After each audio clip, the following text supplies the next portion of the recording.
আসসালামু আলাইকুম। কেমন আছেন সবাই? আশা করি সবাই ভালো আছেন। দুঃখিত, একটু 10-15 মিনিট লেট হয়ে গেল ক্লাসে।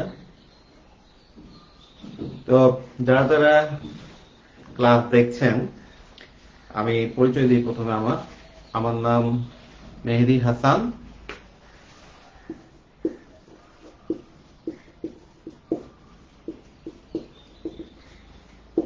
34তম বিসিএস,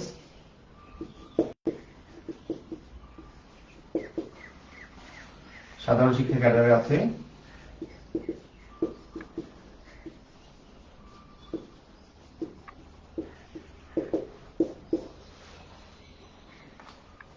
তো আমি বর্তমানে কর্মরত আছি বান্দরবান সরকারি কলেজে। বান্দরবান সরকারি কলেজের বাংলা বিভাগের সহকারী অধ্যাপক। তো জাকির ভাই আমার দেশি মানুষ, মাদারীপুরের মানুষ। সেই হিসেবে তার সাথে পরিচয়।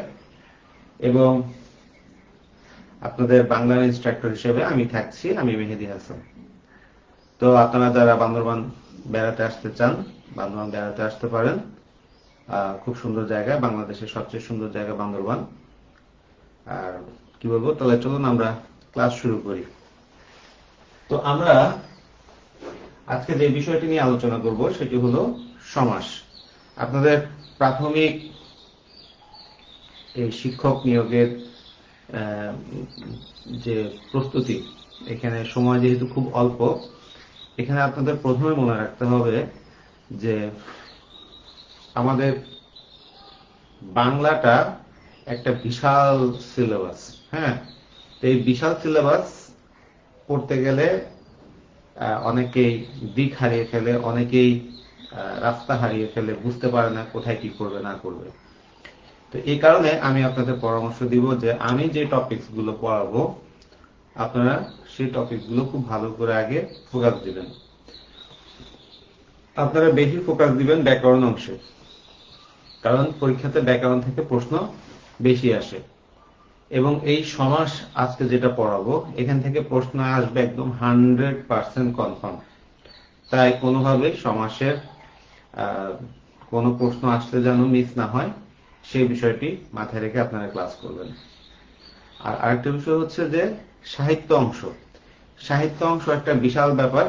এই সাহিত্য অংশের জন্য আপনারা পড়তে গেলে কবি সাহিত্যিকের তো অভাব নেই, বাংলাদেশের কাক এবং কবির সংখ্যার অভাব নেই।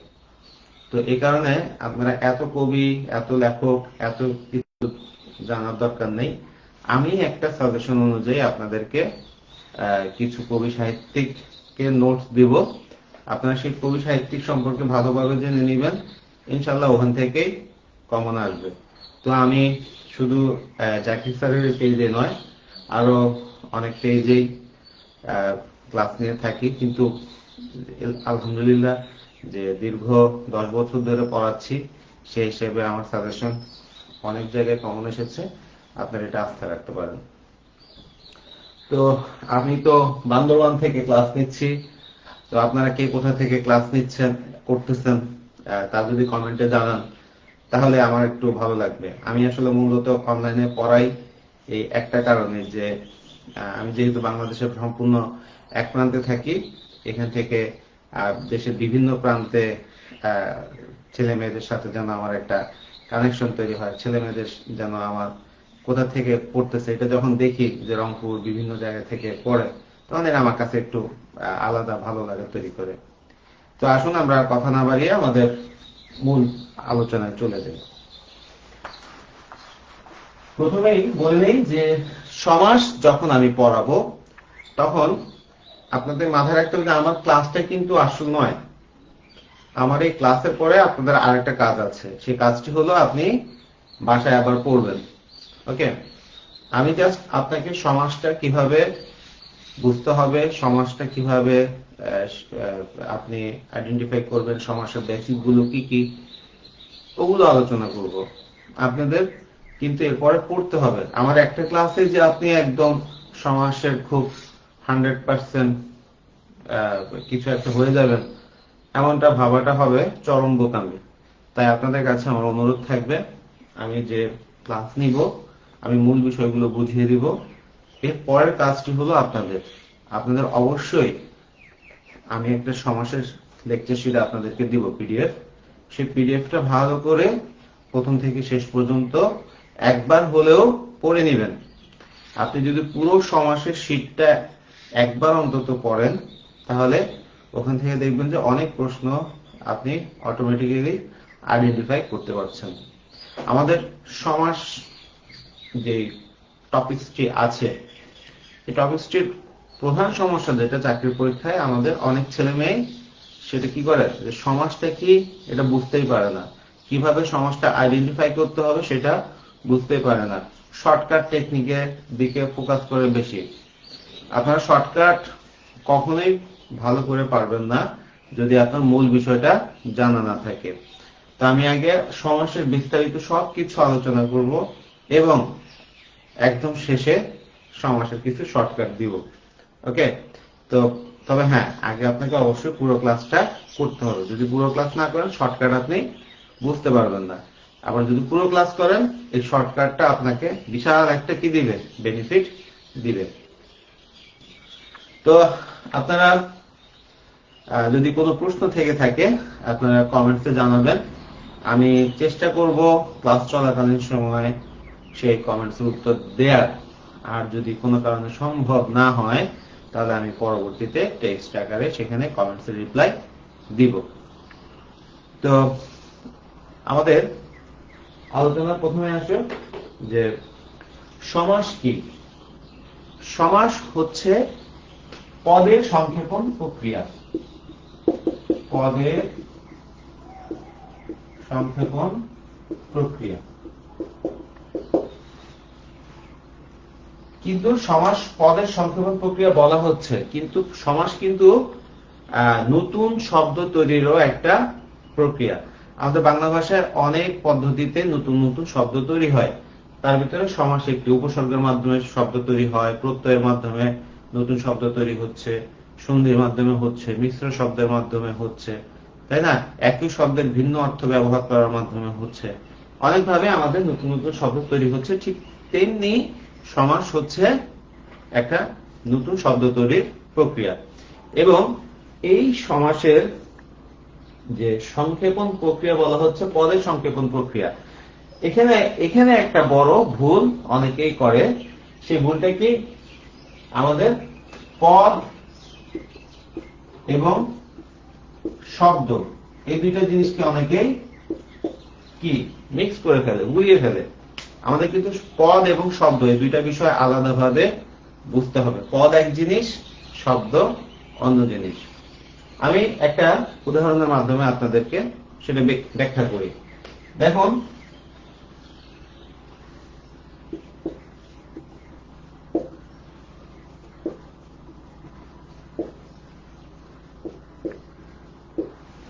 এখানে আমি কিছু শব্দ লিখেছি, জেলে, নদী, জাল, মাছ, ধর। ওকে, এখানে আমরা শব্দ কাকে বলে? শব্দ হচ্ছে কয়েকটা ধ্বনি মিলে যখন অর্থবোধক কিছু প্রকাশ করে, অর্থবোধক কিছু বোঝায়, তখন তাকে বলা হয় শব্দ। তো এখানে প্রত্যেকটি শব্দেরই কি আছে? অর্থ আছে। ওকে, কিন্তু এই শব্দগুলো ব্যবহার করে আমি যখন একটা বাক্য তৈরি করব তখন কেমন হয় দেখেন তো। জেলেরা নদীতে জাল দিয়ে মাছ ধরে। এখন কিন্তু এটা একটা বাক্য তৈরি হয়েছে। এখানে এর আগে আমরা দেখেছি জেলে, নদী, জাল, মাছ, ধর। একটা শব্দের সাথে আর একটা শব্দের কোনো কি ছিল না, সম্পর্ক ছিল না। একটা শব্দের সাথে আর একটা শব্দের কোনো কানেকশন আমরা দেখতে পাইনি। কিন্তু এখন যদি আমরা এই শব্দগুলো ব্যবহার করে যখন বাক্য ব্যবহার করলাম, তখন এখানে কিছু জিনিস অ্যাড করেছি। রা, তে, দিয়ে, এ, এভাবে কিছু জিনিস আমরা কি এখানে সংযোজন করেছি বা যুক্ত করেছি। তো এই যে এগুলো যুক্ত করেছি, এগুলোর ফলে কি হলো, এই শব্দগুলো একটা আরেকটার সাথে একটা সম্পর্ক তৈরি হলো। ওকে, এই সব এগুলোকে বলা হয় বিভক্তি। এই যে রাতে, হ্যাঁ, তারপরে যে দিয়ে, হ্যাঁ, এ, এগুলোকে বলা হচ্ছে বিভক্তি। তো বাংলা ব্যাকরণে এই বিভক্তি হচ্ছে শব্দগুলোর সম্পর্ক তৈরিতে ব্যবহৃত হয়। একটা শব্দের সাথে আর একটা শব্দের সম্পর্ক তৈরিতে কি এটা ব্যবহৃত হয়। আমি একটা বিল্ডিং বানাচ্ছি, বিল্ডিং বানালে একটা ইটের উপর আরেকটা ইট দিলে কি সেটি বিল্ডিং হবে? এই দুইটা ইটের মাঝখানে সিমেন্ট দিতে হবে না? ঠিক তেমনি এই বিভক্তি কি করে, শব্দগুলো একটার সাথে আরেকটা জোড়া লাগায় বা সম্পর্ক তৈরি করে, সিমেন্টের কাজটা করে। তো এই যে এই জন্য আমরা বলতে পারি বিভক্তিযুক্ত শব্দকে কি বলা হয়? পদ বলা হয়, বা বাক্যে ব্যবহৃত প্রত্যেকটি শব্দকে পদ বলা হয়। কেন বললাম এটা বাক্যে ব্যবহৃত? এই যে এখানে মাছ, এই শব্দটার সাথে কিন্তু আমরা কোনো বিভক্তি যুক্ত করিনি। ওকে, বিভক্তি যেহেতু যুক্ত করিনি, তাহলে কি এখানে বিভক্তি নাই? এখানে একটা বিভক্তি আছে। এরকম বিভক্তি না থাকলে তখন সেটাকে বলা হয় শূন্য বিভক্তি। তো দেখা গেল যে কি, এই বাক্যে যখন শব্দগুলো ব্যবহার করে আমি একটা বাক্য তৈরি করলাম, ওই প্রত্যেকটা শব্দ কিসে পরিণত হলো? পদে পরিণত হলো। ওকে, এবং এই পদে যখন পরিণত হয়েছে তখন তাদের সাথে কি এখানে বিভক্তি, বিভিন্ন বিভক্তি কি যুক্ত হয়েছে। তাহলে আমরা দুইভাবে বলতে পারি, বাক্যে ব্যবহৃত প্রত্যেকটি শব্দকে কি পদ বলে, অথবা বিভক্তিযুক্ত শব্দকে কি বলে হয়? পদ বলা হয়। এবং আমাদের এই শব্দগুলোর একটার সাথে আরেকটার কোনো সম্পর্ক থাকে না, কিন্তু পদগুলোর একটার সাথে আরেকটা সম্পর্ক থাকে। যেমন কারা নদীতে জাল দিয়ে মাছ ধরে? জেলেরা। জেলেরা কোথায় মাছ জাল দিয়ে মাছ ধরে? নদীতে।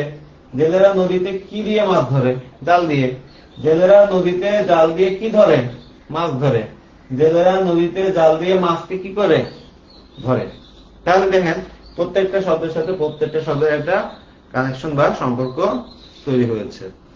এই জন্য এগুলোকে বলা হচ্ছে পদ। আর এই পদে সংক্ষেপণ প্রক্রিয়াকে বলা হচ্ছে কি? সমাস। ওকে, এই পদের সংক্ষেপণ প্রক্রিয়া। কারণ সংক্ষেপণ কেন বলা হচ্ছে? কারণ সংক্ষিপ্ত করে ফেলে। আমরা যদি অনেকগুলো পদ ব্যবহার করে একটা শব্দ বলি, ঠিক আছে, একটা বাক্য বলি, অনেক সময় সেটা কি হয়?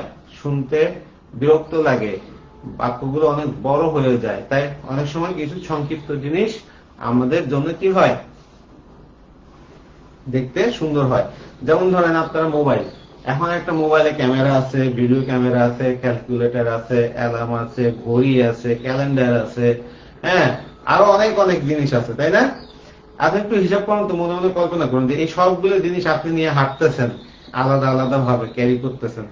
আপনাকে কেমন কিম্বুত দেখাইতো না? কিম্বুত কিমাকার দেখাতো, অদ্ভুত দেখাতো, হ্যাঁ। কিন্তু যখন এটা মোবাইলে একটা সংক্ষিপ্ত এর ভিতরে চলে আসলো, জিনিসটা একটা স্মার্ট হয়ে গেল, হ্যাঁ। তো ঠিক তেমনি আমাদের এই সমাসটাও করে কি, অনেকগুলো শব্দের বিষয়টাকে সংক্ষিপ্ত করে নিয়ে আসে। ফলে শব্দের এই সংক্ষিপ্তকরণের, পদের এই সংক্ষিপ্তকরণের কারণে আমাদের কি হয়? পদের সংক্ষিপ্তকরণের কারণে ভাষাটার সৌন্দর্য বৃদ্ধি পায়। তাহলে যদি প্রশ্ন আসে সমাসের অন্যতম প্রধান কাজ কি? সমাসের অন্যতম প্রধান কাজের একটি হচ্ছে নতুন শব্দ তৈরি করা, এবং দ্বিতীয় যে কাজটি হচ্ছে ভাষার সৌন্দর্য বৃদ্ধি করা। ওকে, ভাষার সৌন্দর্য বৃদ্ধির জন্য সমাস কি ব্যবহৃত হয়ে থাকে। এবং এই সমাস এসেছে আমাদের কি বাংলা ব্যাকরণে এসেছে কি? কোথা থেকে এসেছে? সংস্কৃত থেকে।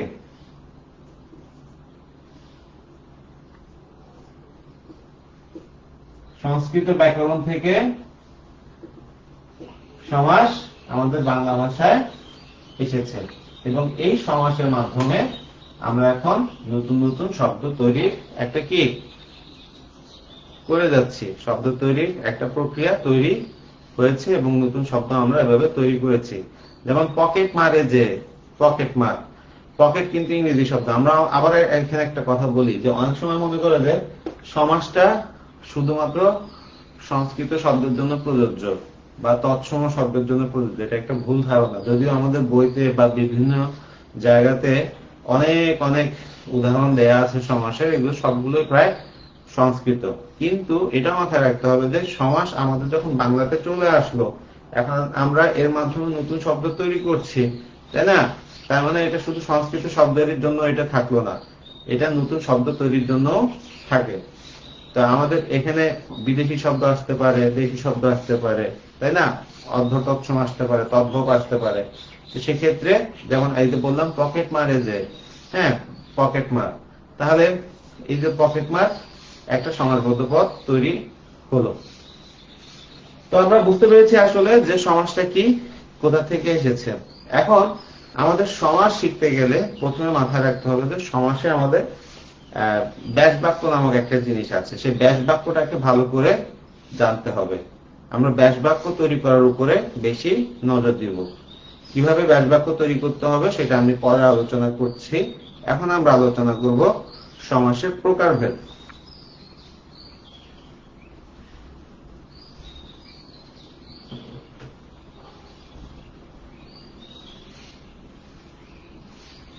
তো আমি একটু দেখি যে এর ভিতরে কেউ কমেন্টস করেছেন কিনা।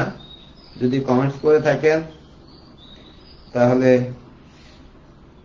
সেটি কি বলা যায় সেটা একটু দেখবো।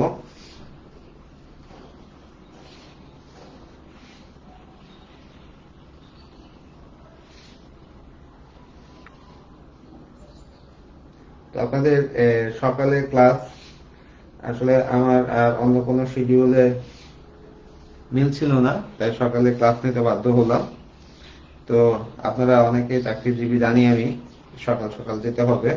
তো যারা পুরো ক্লাসটি করতে পারবেন না আমি তাদেরকে বলবো আপনারা পরে ক্লাসটি অবশ্যই একবার কষ্ট করে হলো কি দেখে নেবেন।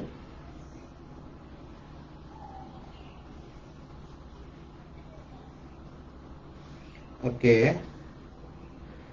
Already 236টি comments. আল্লাহ, এতগুলো কমেন্টসের রিপ্লাই কেমনে দিব? আচ্ছা যাই হোক, আমি চেষ্টা করব সবাইকে উত্তর দেয়ার। তো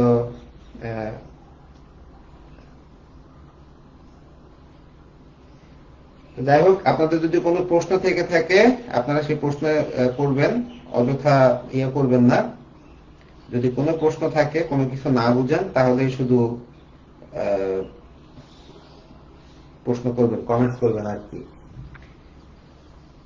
তো যা বলছিলাম, আমরা এখন আলোচনা করব সমাসের প্রকারভেদ নিয়ে।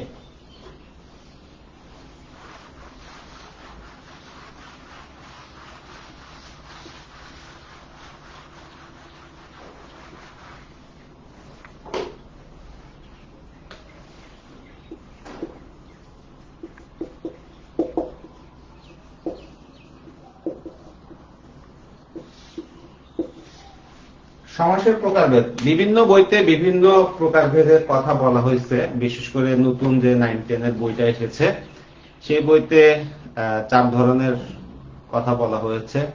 এটা এক এক জায়গায় এক এক রকম, কিন্তু আপনাদের এত কিছু মাথা রাখার দরকার নেই। আপনারা শুধু মনে রাখবেন সমাস 6 প্রকার। ওকে, সমাস কয় প্রকার? 6 প্রকার। ওকে, কারণ ইদানিং চাকরির পরীক্ষাগুলোতে ইন্টারমিডিয়েটের সিলেবাসকে ফলো করা হচ্ছে। তো ইন্টারমিডিয়েটের যে একটু সিলেবাসে সমাস 6 প্রকার লেখা আছে, আপনারা সমাস 6 প্রকার দিয়ে প্রস্তুতি নেবেন। আর আপনাদের কত প্রকার এটা প্রশ্ন আসবে না, আপনাদের প্রশ্ন আসবে এই ব্যাস বাক্যের সমাস কেমন হবে, অথবা এই ব্যাস বাক্যটা কোন সমস্ত পদের বা এই সমস্ত পদের জন্য কোন ব্যাস বাক্যটা পারফেক্ট, অথবা এটি কোন সমাস, হ্যাঁ নিম্নের কোনটি অমুক সমাস। এরকম করে আপনাদের প্রশ্ন আসবে। মনে রাখবেন যে আপনারা চাকরির পরীক্ষাতে বেসিক প্রশ্নের আগে ঘুরিয়ে ফিরিয়ে প্রশ্ন করবে। চাকরির পরীক্ষাতে বেসিক প্রশ্নকে এমন ভাবে আপনার সামনে উপস্থাপন করবে আপনি একটু ভরকে যাবেন। হ্যাঁ, তবে আপনার বেসিক যদি স্ট্রং থাকে তাহলে আপনি যে কোনো প্রশ্নের উত্তর দিতে পারবেন। তো আপনারা আরেকটা ভুল করেন, যেটি হলো বাংলাকে খুব গুরুত্বহীন মনে করেন। আমি বলছি না যে বাংলা খুব গুরুত্বপূর্ণ সাবজেক্ট, বাংলাটা খুব সহজ সাবজেক্ট যদি আপনি নিয়মিত পড়াশোনা করেন। একটু টাচে রাখতে হবে। আপনারা ইংলিশ ম্যাথ বেশি বেশি ফোকাস দিবেন, ওকে, কিন্তু মনে রাখবেন যে বাংলাটাও কি ফেলে দেওয়ার মতো না। বাংলাকে আপনার টাচে রাখতে হবে, জিকেও টাচে রাখতে হবে, ওকে। এগুলো জিকে আপনি যতই পড়েন না কেন কমন পড়বে কিনা তার কোনো গ্যারান্টি নাই, কিন্তু বাংলা, ইংরেজি, ম্যাথ এই তিনটা জিনিস যত বেশি পড়বেন তত বেশি কমন পড়বে। ওকে, তবে ম্যাথ এবং ইংরেজি এই দুইটা বিষয়ে একটু বলি যে ম্যাথ এবং ইংরেজিতে অবশ্যই বেশি ফোকাস দিবেন, কারণ এই দুইটা সাবজেক্টে আমাদের দেশের ছেলেমেয়েরা বাই বর্ন ভয় পায়। ওকে, বাই বর্ন ভয় পায় দেখে তারা এই দুইটা জিনিসে একদমই কি দুর্বল। আর বাংলাটাকে আমরা বাঙালি সেই হিসেবে মনে করে যে কি বাংলা খুবই ইজি, এবং এর জন্য বাংলা পড়ে না, পরীক্ষার হলে গিয়ে ধরাটা খায়। আবার ম্যাথ আর ইংলিশ কঠিন মনে করে ওটাও পড়ে না, পরীক্ষার হলে গিয়ে ধরাটা খায়। তো আপনারা যদি ধরা খেতে না চান নিয়মিত পড়বেন। ওকে, জাস্ট নিয়মিত পড়বেন প্রতিদিন যতক্ষণ সময় পারেন, এই পরীক্ষার আগে একটু পড়েন। ইনশাল্লাহ আমরা যেটা যেটা পড়াবো সেটা সেটা ভালো করে ফোকাস করেন, ইনশাল্লাহ আপনি একটা ভালো রেজাল্ট পাবেন। তো সমাসের প্রকারভেদ আলোচনা করছিলাম। সমাসের প্রকারভেদে 6 ধরনের প্রকারভেদ আমরা আলোচনা করব। প্রথমে আসে আমাদের দ্বন্দ্ব সমাস 1 নম্বরে, 2 নম্বরে হচ্ছে অব্যয়ীভাব সমাস, 3 নম্বরে দ্বিগু সমাস, 4 নম্বরে কর্মধারয়, 5 নম্বরে তৎপুরুষ,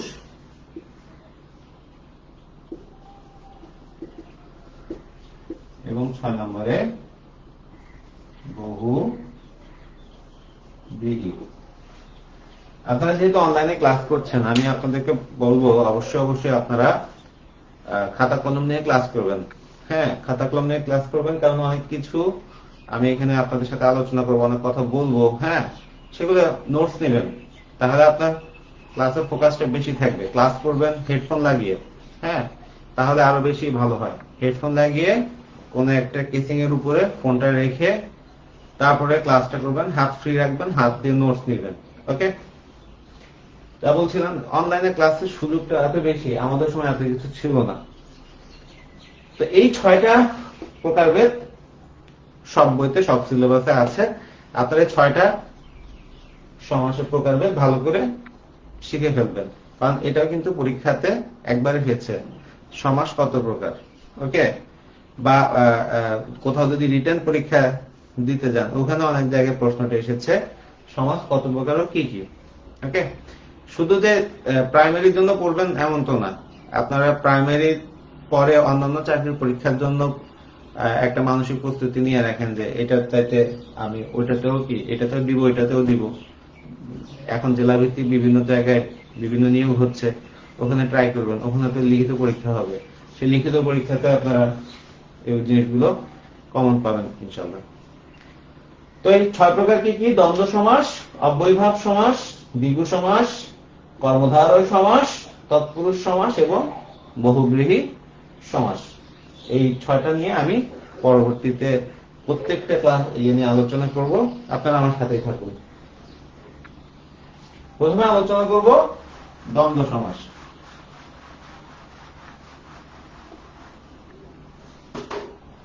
আমি প্রথমে বলেছিলাম আপনাদেরকে যে সমাস কি শিখতে হলে আপনাকে কিছু বেসিক জিনিস জানতে হবে, ব্যাস বাক্য তৈরি করা শিখতে হবে। তো আমি এখন সমাসের কিছু বেসিক জিনিস আলোচনা করব। সেই বেসিক গুলো আপনারা অবশ্যই নোটস করেন, এবং এটা না জানলে আমি কিন্তু প্রকারভেদ যখন আলোচনা করব তখন আপনারা অনেক কিছু বুঝতে পারবেন না।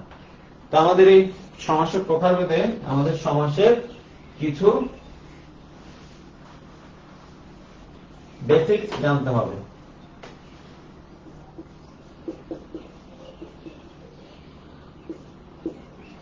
সমাসের বেসিক্স আমি প্রথমে একটা উদাহরণ দিই।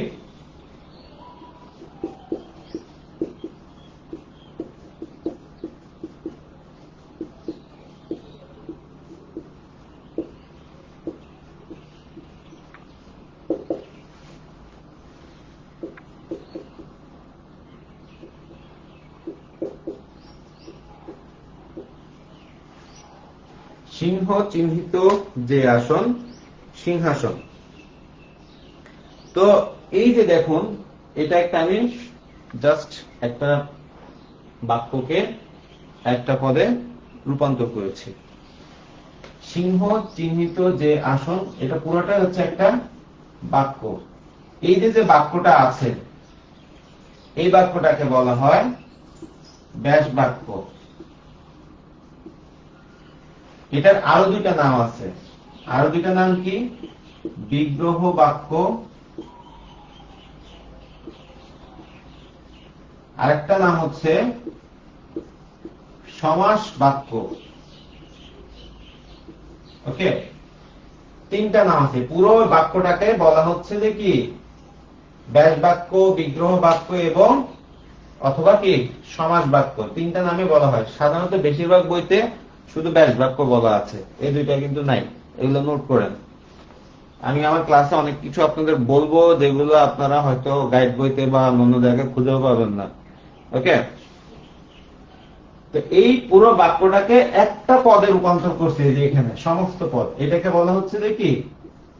সমস্ত পদ। এটা আরেকটা নাম হচ্ছে সমাস পদ। ওকে, সমস্ত পদ অথবা কি সমাস পদ। এই যে ব্যাস বাক্যে আমাদের কিছু কি আছে? এই যে অনেকগুলো শব্দ আছে না, সরি পদ আছে না, এই পদগুলোকে বলা হয় সমসমান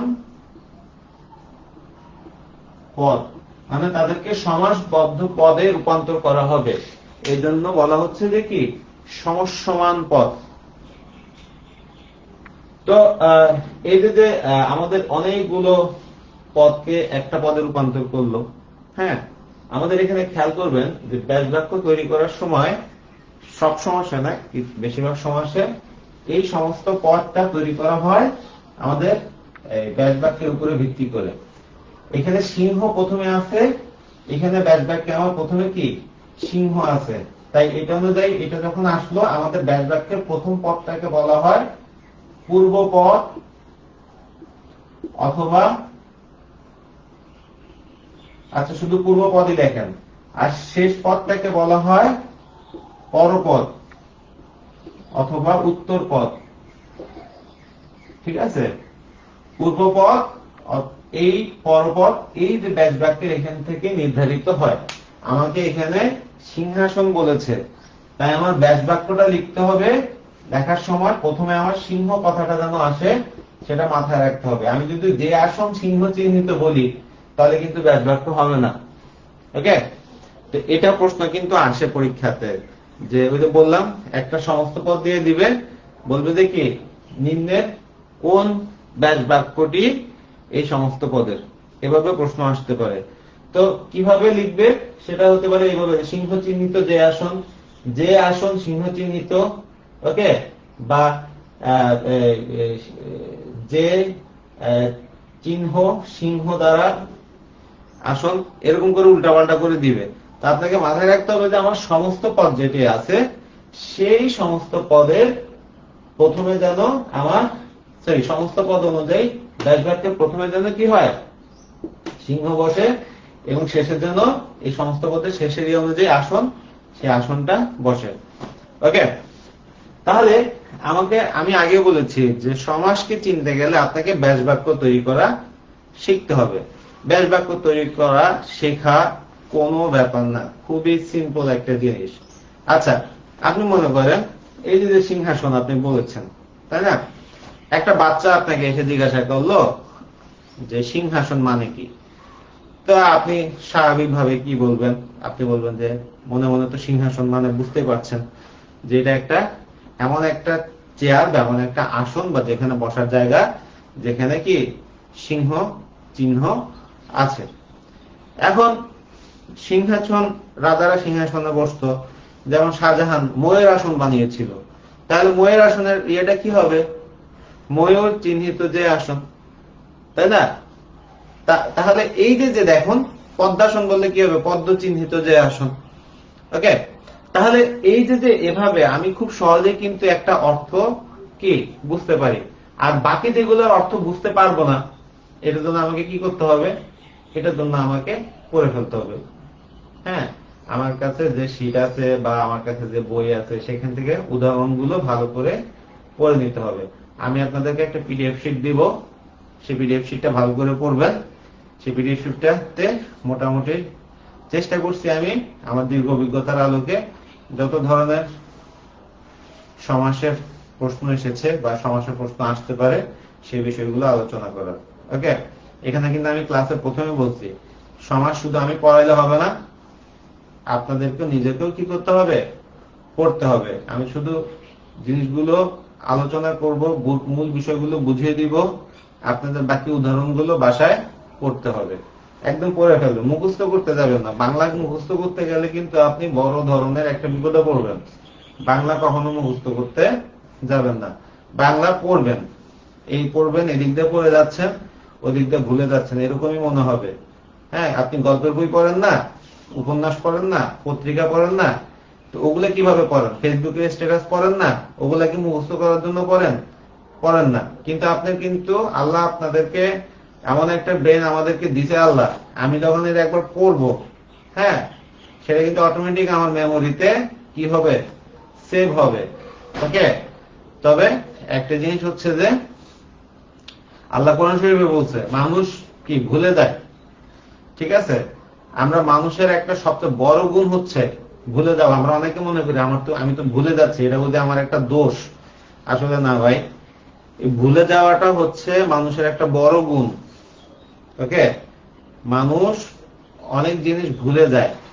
এই মানুষ যদি এইসব জিনিস ভুলে না যাইতো, মানুষের জীবন অত্যন্ত কঠিন হয়ে যেত। আপনার কত অপমান, কত ক্রোধ, অভিমান, হ্যাঁ, দুঃখ, এইসব জিনিস মানুষ ভুলে যায়। এই কারণে তার জীবনটা সে পার করতে পারে, তাই না? আপনাকে কে কবে অপমান করছিল আপনার বেকারত্ব নিয়ে, আপনাকে এখন অনেকে হয়তো বা কি করতেছে, নানা ধরনের কটু কথা বলতেছে, এগুলো আপনি ভুলে যাচ্ছেন।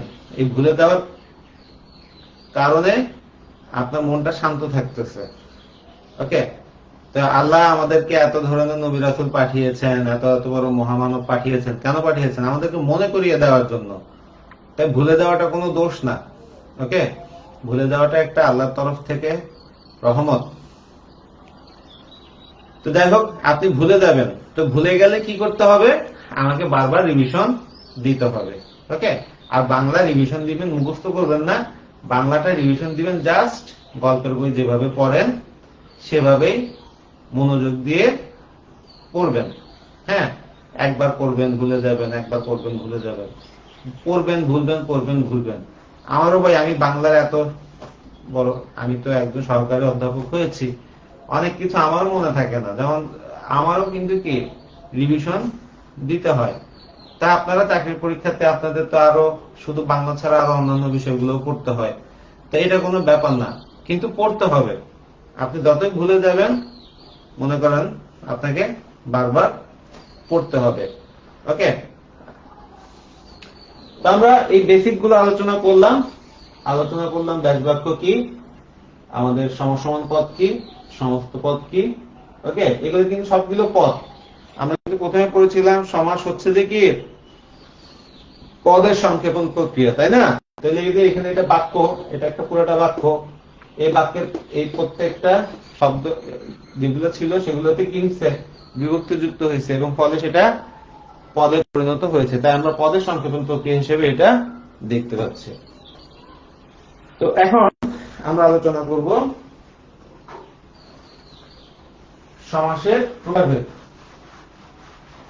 আমি এই বিষয়গুলো আলোচনা একটু করলাম ডিটেলস, কারণ এই জিনিসটা যদি আপনি না বুঝেন পরের গুলো আপনি কিছুই বুঝবেন না। ওকে, দেখি কারো কোনো প্রশ্ন আছে কিনা।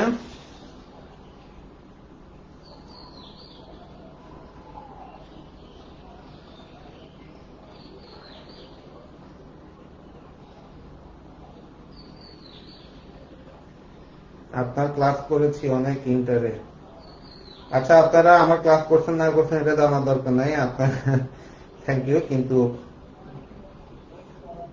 আপনাদের যেহেতু অনেক কমেন্টস, আপনাদের কোনো কিছু না বুঝলে সেটা একটু কমেন্টস করে জানাবেন, ওকে? তো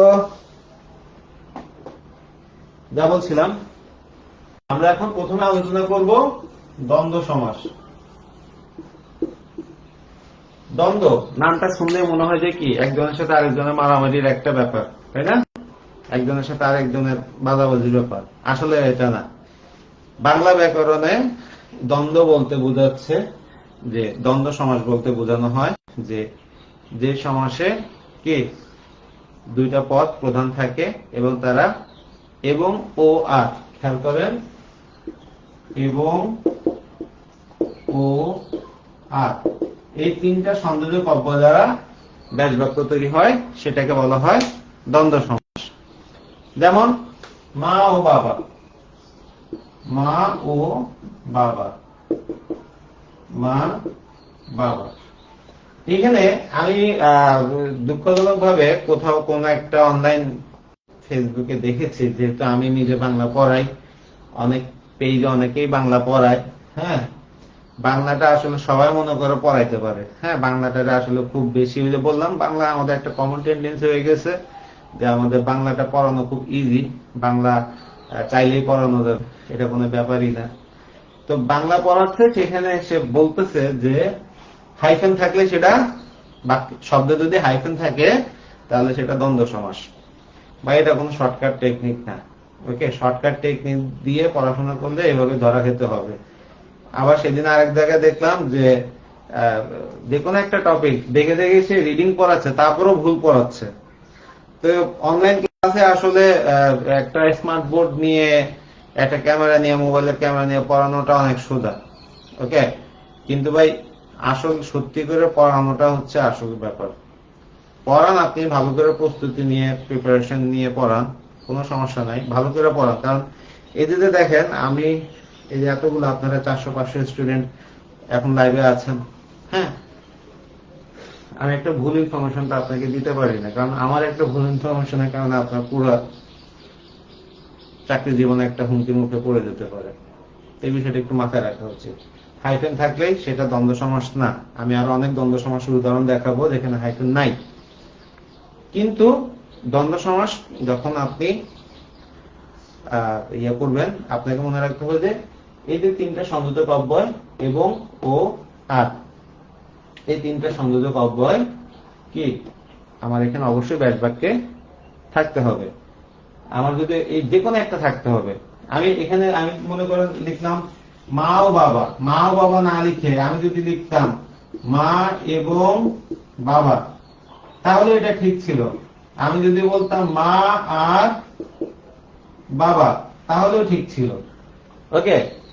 আমাদের হয় কি, অনেক স্টুডেন্ট দেখেছি যে সে ব্যাস বাক্য করেছে মা ও বাবা, কিন্তু যে বইতে সে দেখতে গেছে সেখানে দেখতে পেলো মা আর বাবা লেখা।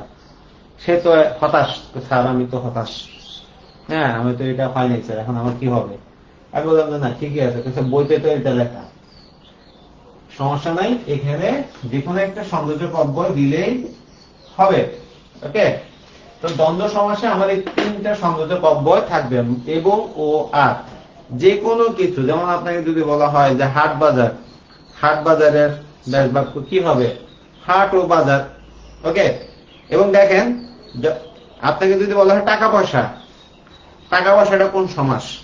আপনি টাকা পয়সা মানে কি, টাকা পয়সা মানে যখনই আপনাকে কেউ জিজ্ঞাসা করবে টাকা পয়সা মানে কি, আপনি তখন কি বলবেন? টাকা এবং পয়সা, ওকে? বা মনে করেন আমরা অনেক সময় বলি যে কি খাতা কলম, এটা আমরা বললাম খাতা কলম নিয়ে বসবেন, খাতা এবং কলম, ওকে?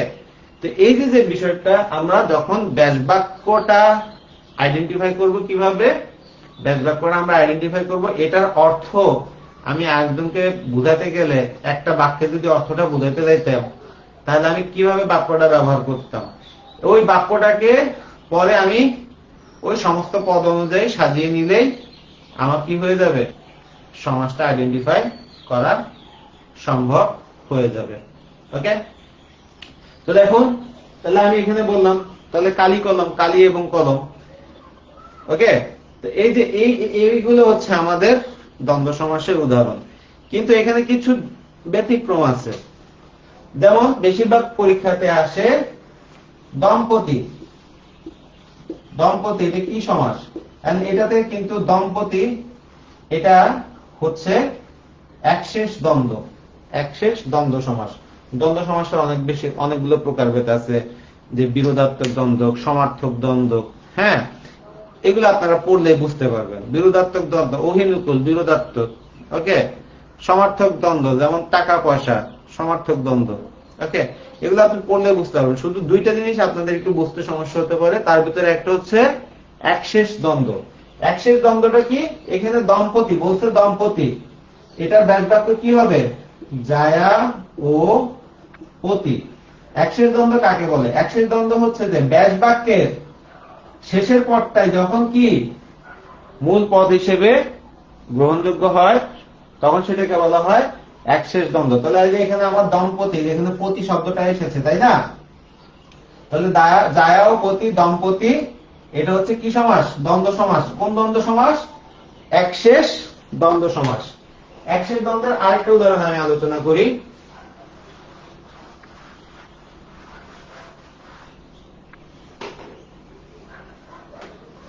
যেমন আমরা, তোমরা, তোরা, আপনারা, এগুলো হচ্ছে আমার একশেষ দ্বন্দ্ব। এখানে আমাকে যদি এগুলো দেয়, তাহলে আমার ব্যাস বাক্য তৈরি করবো কিভাবে, আমি সেটা একটু ব্যাখ্যা করি। আমরা, তাহলে আমাকে অবশ্যই আমার এভাবে লিখতে হবে, সে, তুমি ও আমি। ওকে, সে, তুমি ও আমি, আমরা। এখানে কিন্তু খেয়াল করবেন যে আমার এই ব্যাস বাক্য লেখার সময়, এই ব্যাস বাক্য লেখার সময় আমাকে এই সর্বনাম পদগুলো, সে, তুমি, আমি, এগুলো সর্বনাম পদ। এই সর্বনাম পদগুলো একটা সিরিয়াল অনুযায়ী দিতে হবে। এটা হচ্ছে যে থার্ড পারসন, এটা সেকেন্ড পারসন, এবং এটা one person, sorry first person. তাহলে 3 to 1 এভাবে আমাকে কি বাক্যটা লিখতে হবে। আমি যদি লিখি তুমি, সে ও আমি, তাহলে কিন্তু হবে না। এখানে সেও হতে পারে, এখানে রহিম, করিম যে কোনো একটা নাম হতে পারে। রহিম, তুমি ও আমি, তাহলে কি হলো? এই যে লাস্ট এরটার উপরে ভিত্তি করে এটা আসলো আমরা। ওকে, এখন যদি তোমরা বলেছি, তাহলে আমি তোমরা বললে এটার ব্যাস বাক্যটা কি হবে? যেমন আমি বললাম যে কি, রহিম ও তুমি, রহিম ও তুমি, তোমরা। আমি রহিম না দিয়ে আমি বললাম যে সেও, তুমি, তোমরা। আমি আবার লাস্টেরটা যদি মনে করেন, আমি বললাম যে এই রফিক এবং তুই, তাহলে এই যে তুই এর উপর ভিত্তি করে তখন কি হয়েছে? তোরা হয়েছে। তুমির উপর ভিত্তি করে তোমরা হয়েছে। তাহলে আমার এখানে ব্যাস বাক্য যেটা লিখবো সেটা লাস্টেরটা এটার উপরে ভিত্তি করে হবে। তাহলে আপনারা হলে কি হবে? হ্যাঁ, আপনারা হলে যেমন আমি বললাম যে সে এবং আপনি, সে এবং আপনি, আপনারা। তাহলে এটার উপরে, এই আপনার উপর ভিত্তি করে আমার আপনারা হয়েছে। তাহলে এই যে এগুলো যদি আসে, এগুলো কি হবে? এগুলো সবগুলো হচ্ছে একশেষ দ্বন্দ্ব। একশেষ দ্বন্দ্ব। দ্বন্দ্ব বানানে খেয়াল করবেন, দুইটাই বফলা আছে, দয়বফলা, নয় দয় বফলা।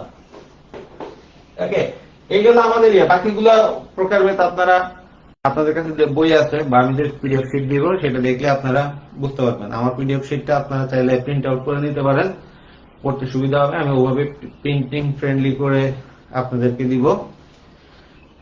আর হচ্ছে যদি পিডিএফ না পড়ে আপনাদের কাছে কোনো বই থেকে থাকে, যে কোনো বই, ইন্টারমিডিয়েটের যে কোনো একটা ব্যাকরণ বই আপনারা জোগাড় করে ফেলেন। বাংলার জন্য আপনারা কি কি করবেন? বাংলার জন্য আমি বলি ইন্টারমিডিয়েটের ফার্স্ট পেপার বইটা কালেক্ট করেন, হ্যাঁ, এবং ইন্টারমিডিয়েটের যে কোনো একটা ব্যাকরণ বই কালেক্ট করেন। বাস, ওখান থেকে বাংলা ফার্স্ট পেপার থেকে করবেন কি, বাংলা ফার্স্ট পেপার থেকে ওখানে 24টা কবিতা, 24টা গল্প বা প্রবন্ধ দেয়া আছে। ওগুলো লেখক গুলা কারা আছে, হ্যাঁ, সেই লেখক গুলো সম্পর্কে ভালো করে পড়ে নেবেন, দেখবেন যে ওখান থেকে কমন আসছে ইনশাল্লাহ।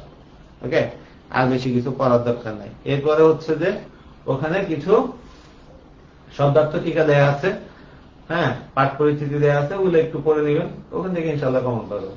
আর ব্যাকরণের যে ইয়েটা আছে সেটার জন্য আপনারা ইন্টারমিডিয়েটের কোনো বাংলা ব্যাকরণ বই জোগাড় করেন। ওখান থেকে আমি অনেকগুলো চ্যাপ্টার থাকে, এতগুলো চ্যাপ্টার পড়ার দরকার নেই, আমি যে চ্যাপ্টার গুলো পড়াবো ওগুলো আগে ভালো করে আয়ত্ত করবেন। আর আরেকটা জিনিস মনে রাখবেন যে বাংলায় কিন্তু কেউ ফুল মার্কস তুলতে পারবে না, কোনোদিনই পারবে না, কোনো বাপের বেড়া পারবে না, আমিও পারবো না।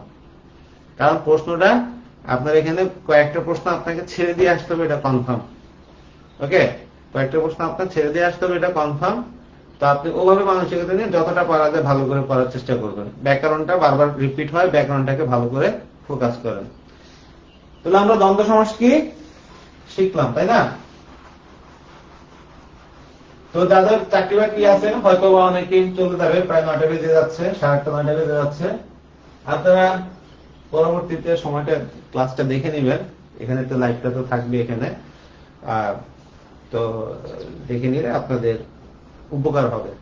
আমি আগে বলছি যে আমি সমাস ক্লাসটা যেটা নিচ্ছি, হ্যাঁ, আমি আমার মতো করে একটা নিজস্ব স্ট্র্যাটেজি ফলো করি আর কি। কারণ হচ্ছে যে অনেক স্টুডেন্ট সমাজ সারা জীবন পড়েও সমাজ বুঝতে পারে না।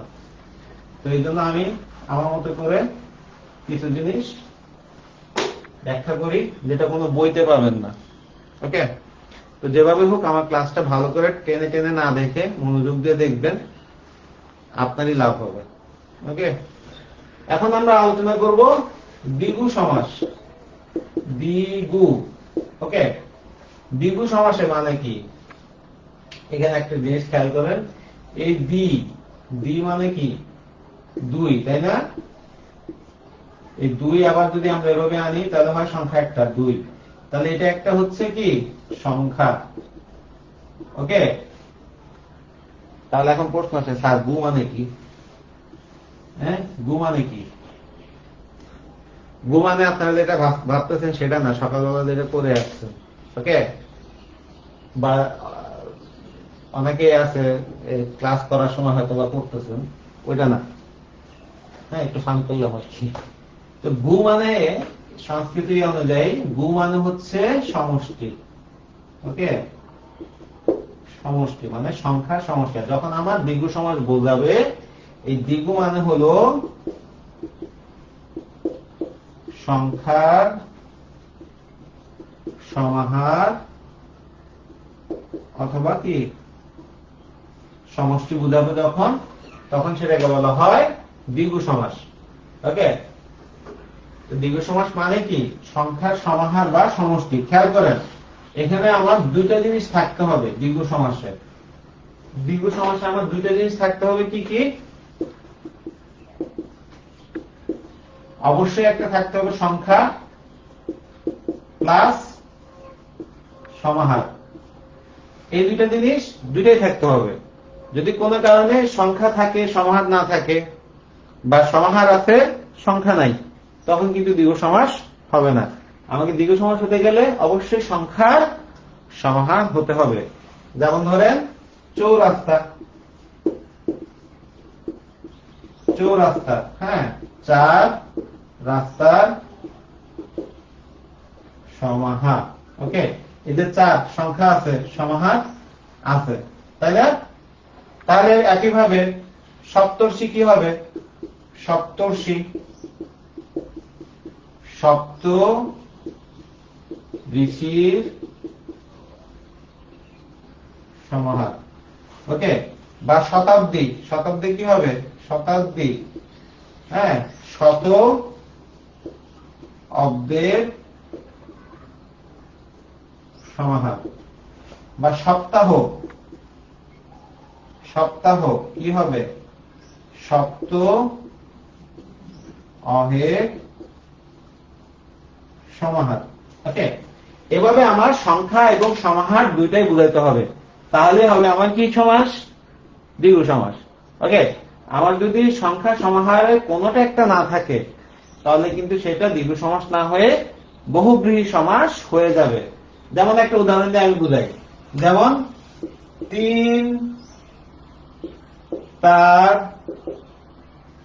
আছে যার সে তার। ওকে ওকে, এখানে সে মানে কিন্তু 3 না, 3 তার আছে যার সে তার, এই যে বলতেছে একটা বোঝাচ্ছে আরেকটা। ওকে, বা তে পায়া 3 পা আছে যার, তে পায়া 3 পা আছে যার, তে পায়া। ওকে, এখানে তে পায়া বলতে বোঝায় 3টা পায়া, এরকম 3 পায়া তো কেউ নাই। হ্যাঁ, এরকম আসলে ওই যে ভাতের মার গালার জন্য একটা 3 পায়ের একটা ইয়ের মতো করে বানায়, ওইটা বোঝানো হচ্ছে। তাহলে এখানে শুধু আমার মনে রাখতে হবে যে সংখ্যা থাকলেই সেটা কি হবে না, দ্বিগু সমাস হবে না। হ্যাঁ, আমাদের সংখ্যাও থাকতে হবে, সমাহারও থাকতে হবে। যদি থাকে তাহলে হবে সেটা দ্বিগু সমাস। ওকে, তাহলে দ্বিগু সমাসের বাকি উদাহরণগুলো আপনারা বাসায় পড়বেন, ওখানে আপনারা পড়লে বাকিটা বুঝতে পারবেন। এখানে সমাসের সবচেয়ে বড় চ্যালেঞ্জ হচ্ছে যে আমরা ভোকাবুলারি টাইপ আর কি, এখানে শব্দগুলো অর্থ একবার যখন আপনি জেনে নেবেন তখন আপনার অটোমেটিক্যালি মনে থাকবে। এমনিতে আপনার মনে হবে যে আমি তো ভুলে যাচ্ছি, আমি তো ভুলে যাচ্ছি। পরীক্ষা আপনি বারবার পড়বেন, বারবার রিভিশন দিবেন। ওকে, পরীক্ষা হলে যখন প্রশ্নটা আপনার সামনে আসবে, ওই যে বললাম আল্লাহ আমাদেরকে এমন একটা মেমোরি দিছে, কাজের সময় ঠিকই কি ওইটা চলে আসে। ওকে, যেমন ধরেন আমাকে একবার অনেক আগে একজনে খুব অপমান করছিল আর কি, চাকরি বাকরি পাচ্ছি না, অনেক স্ট্রাগল করতেছি। হ্যাঁ, তো আমি এটা তো ভুলে গেছি, আমার তো এত খেয়ালও নাই। তো সামহাও কোন কারণে সেই লোক আমার কাছে একটা হেল্প চাইতে আসছে। হ্যাঁ, আমি কিন্তু ওটা মনে ছিল না, কিন্তু ওই লোক যখন আমার সামনে আসলো আমার তো ঠাস করে এটা মনে পড়ছে, এই বেটা তো আমার ওরকম এরকম বলছিল। হ্যাঁ, ওরকম এরকম করছিল। তো ওই যে বললাম যে মানুষ ভুলে দেয়, কিন্তু আবার এটাও ঠিক, ওই যে যখন সময় মতো কি হয় আবার স্পার্ক করে, এগুলো সবগুলো কাজ করে মনে আসে। এই জন্য আবার মানুষ বেশি প্রতিহিংসা পরায়ণ হয়ে যায়। ওকে, প্রতিহিংসা করবেন না, কারোর সাথে ইয়ে রাখবেন না, মাফ করে দিবেন, ক্ষমা করে দিবেন। ওকে, ক্ষমা আপনি যত বেশি ক্ষমা করতে পারবেন তত বেশি ভালো। সবার আগে ক্ষমা করবেন কাকে? বাপ মাকে।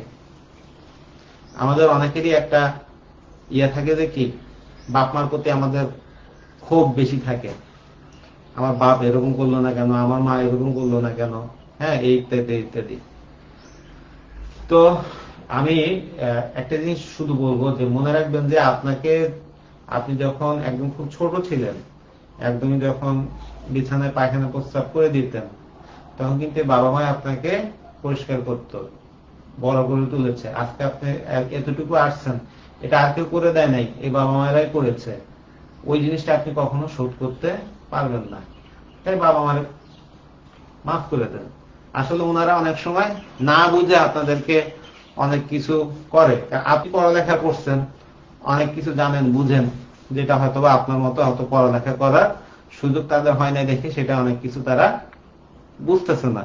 ওকে, কিন্তু তারা কিন্তু যা করে আপনার ভালোর জন্যই করে, তাদের মূল টেন্ডেন্সি থাকে কিন্তু আপনার ভালো করার, কিন্তু অনেক সময় তারা ভালো করতে গিয়ে খারাপ করে ফেলে আর কি। তো এই বিষয়টা মাথায় রেখে তাদেরকে মাফ করে দেন, দেখবেন যে মনটা অনেক শান্ত হয়ে যাবে, অনেক বেশি আপনার জীবনে ভালো লাগা হবে, শুরু হবে, এবং আপনার জীবনে অনেক পরিবর্তন আসবে। ওকে, তো যাই হোক, আমরা এখন দ্বিগু সমাস শেষ করলাম। দ্বিগু সমাসের পরে আছে কি অব্যয়ভাব সমাস। আমি কিন্তু বইয়ের সিরিয়াল অনুযায়ী যাচ্ছি না, আমি আমার সিরিয়াল অনুযায়ী যাচ্ছি। ওকে, আমি আমার সিরিয়াল অনুযায়ী যাচ্ছি, আপনারা ওটা মাথায় রাখবেন। যদি বই পড়া যদি সমাস আমি জীবনে শিখতে পারি নাই, আমি আপনাদেরকে একটা নিজের একটা এক্সপিরিয়েন্সের কথা বলি। আমি বাংলা অনার্স মাস্টার্স করছি এবং ফার্স্ট ক্লাস নিয়ে বের হয়েছি। ওকে, কিন্তু আমি জীবনেও কলেজে জয়েন করার আগ পর্যন্ত সমাস কি জিনিস বুঝি নেই। ওকে, এখন কলেজে যখন আসলাম, আরে এ তো পোলাপান ধরে তো পড়াইতে হবে। হ্যাঁ, পোলাপানের সামনে দিয়ে তো মাথা চুলকেলে হবে না। আমি মোটামুটি এই সপ্তাহখানেক এই সমাজ নিয়ে স্টাডি করলাম। হ্যাঁ, যে সমাজ তো আমার পড়াইতেই হবে, কি করা যায়। পড়লাম দেখি বই পড়ে মাথায় কিছু ধরে না। পরে পড়ছি, বোঝার চেষ্টা করছি। এখন দেখলাম যে আমি যদি বইয়ের মতো করে স্টুডেন্টদেরকে বুঝাইতে যাই তাহলে এরা কিচ্ছু বুঝবে না। হ্যাঁ, কারণ কিছু ব্যাপার আছে যেটা বই থেকে সরাসরি বইয়ের স্টাইলে বুঝাইলে বুঝবে না। এই জন্য আমি কি করলাম, নিজের মতো করে একটা কৌশল ঠিক করলাম, এবং আমি সেই কৌশল দিয়ে আমি নিজে বুঝছি, আমি আপনাদেরকে এখন বুঝাচ্ছি। আমার এই কৌশলটাই এখন আপনারা মনে রাখবেন, এভাবে আপনারা অন্য কাউকে চাইলে পড়াইতে পারেন। ওকে, তো যেটা বলছিলাম, এখন আমরা আলোচনা করব অব্যয়ীভাব সমাস। অব্যয়ীভাব, এখানে আমাদের মনে রাখতে হবে অব্যয় পদ থাকবে, অব্যয় পদ। ওকে, অব্যয় পদ দ্বারা যে সমাসটা গঠিত, এই অব্যয়ীভাব সমাসের প্রথমে কি একটা সমস্ত পদে অব্যয় পদ থাকে। এই অব্যয় পদগুলো কি, আমরা উপসর্গ পড়ছি কিন্তু, তাই না? আমরা অবশ্যই যারা যারা ইয়ে করেছেন, ইন্টারমিডিয়েটে পড়েছেন, উপসর্গ কাকে বলে? কিছু বাংলা ভাষায় কিছু অব্যয় শব্দ আছে যেগুলো অব্যয় পদ আছে, হ্যাঁ, যেগুলো নিজস্ব কোনো অর্থ নাই, কিন্তু অন্য শব্দের আগে বসে তারা কি করে, নতুন শব্দ তৈরিতে সাহায্য করে, শব্দের অর্থের পরিবর্তন করে, পরিবর্ধন করে, সংকোচন করে, বিয়োজন করে, সংযোজন করে। হ্যাঁ, তো এরকম যেগুলো আছে, যেমন আমরা কি এরকম উপসর্গ, যেমন মনে করেন মান। হ্যাঁ, মানের আগে আমি যদি বি লাগাই তাহলে হয় বিমান। আমি যদি আমি এখানে যদি আমি প্রো লাগাই তাহলে হয় প্রমাণ। ওকে, আমি যদি অপ লাগাই তাহলে হয় অপমান। ওকে, তাহলে এই যে বি, প্রো, আ, অপ, এগুলো হচ্ছে যে কি উপসর্গ। তো আপনাদের মাথায় রাখতে হবে যে অব্যয় পদ হচ্ছে যে সেসব পদ যেগুলো সমস্ত পদটা প্রথমে কি থাকে, এরকম কোন অব্যয় থাকে বা উপসর্গ থাকে। ওকে, উপসর্গ দ্বারা গঠিত সমস্ত পদগুলোকে বলা হয় অব্যয়ীভাব সমাস, এটা মনে রাখবেন। উপসর্গ দ্বারা গঠিত সমস্ত পদগুলোকে বলা হয় অব্যয়ীভাব সমাস। যেমন ধরেন এখানে আবার একটা ব্যাপার আছে, আমি একটু বলি যে এখানে যে ব্যাপারটা হচ্ছে যে অব্যয়ীভাব সমাসের যে কি বলে ব্যাস বাক্য, সরি, অব্যয়ীভাব সমাসের ব্যাস বাক্য কি হয় না, সমস্ত পদ অনুযায়ী হয় না। হ্যাঁ, এটা আপনাকে একটু আলাদাভাবে মুখস্থ করতে হবে। আপনারা ওই যে এক কথায় প্রকাশ মুখস্থ করেন না, এই এক কথায় প্রকাশ মুখস্থ করার মতো করে এগুলো মুখস্থ করে ফেলতে হবে। এক কথায় প্রকাশে কিন্তু এই অব্যয়ীভাব সমাসের অনেক জিনিস ওখানে এক কথায় প্রকাশে আছে। ওকে, কিন্তু এখানে আরেকটা ব্যাপার আছে, অব্যয়ীভাব সমাস থেকে অনেক সময় প্রশ্ন আসে কোনটি কি অর্থে ব্যবহৃত হয়েছে। এই অর্থটাও কিন্তু আপনারা ভালো করে জেনে নেবেন। মূল শব্দটার অর্থ আপনারা জানতে পারলে কিন্তু বাকিগুলো এমনিতেই কি বুঝতে পারবেন। যেমন আমরণ। ওকে, মরণ পর্যন্ত। আমরা বলছিলাম যে সমস্ত পদ অনুযায়ী কি হবে, ব্যাস বাক্যের প্রথমে সেটা থাকতে হবে, কিন্তু এখানে মরণ তো পরে, এখানে মরণ আগে আসছে, এই জন্য বলছি যে অব্যয়ীভাবে ব্যাস বাক্য অনুযায়ী হবে না। ওকে, এটা আলাদাভাবে একটু ব্যাখ্যা করতে হবে। তো এখন এখানে এই যে আ উপসর্গটা পর্যন্ত অর্থে ব্যবহৃত হয়েছে, কি অর্থে ব্যবহৃত হয়েছে, পর্যন্ত অর্থে, তাই না? এখন আমরণ বললাম, তারপর আবার মনে করেন আকণ্ঠ। আকণ্ঠ তাহলে কি, কণ্ঠ পর্যন্ত, আকণ্ঠ। এখানেও আটা কি হয়েছে, পর্যন্ত অর্থে ব্যবহৃত হয়েছে, তাই না? কিন্তু আমি যদি আরক্তিম বলি তখন এটা আবার কি হবে, ঈষৎ রক্তিম। এখানে আবার আটা কি, ঈষৎ, মানে অল্প অল্প অর্থে ব্যবহৃত হয়েছে। তাহলে দেখা যাচ্ছে একই আ এখানে পর্যন্ত, আবার একই আ এখানে ঈষৎ, অল্প। তাহলে এক একটা এক এক অর্থে ব্যবহৃত হচ্ছে।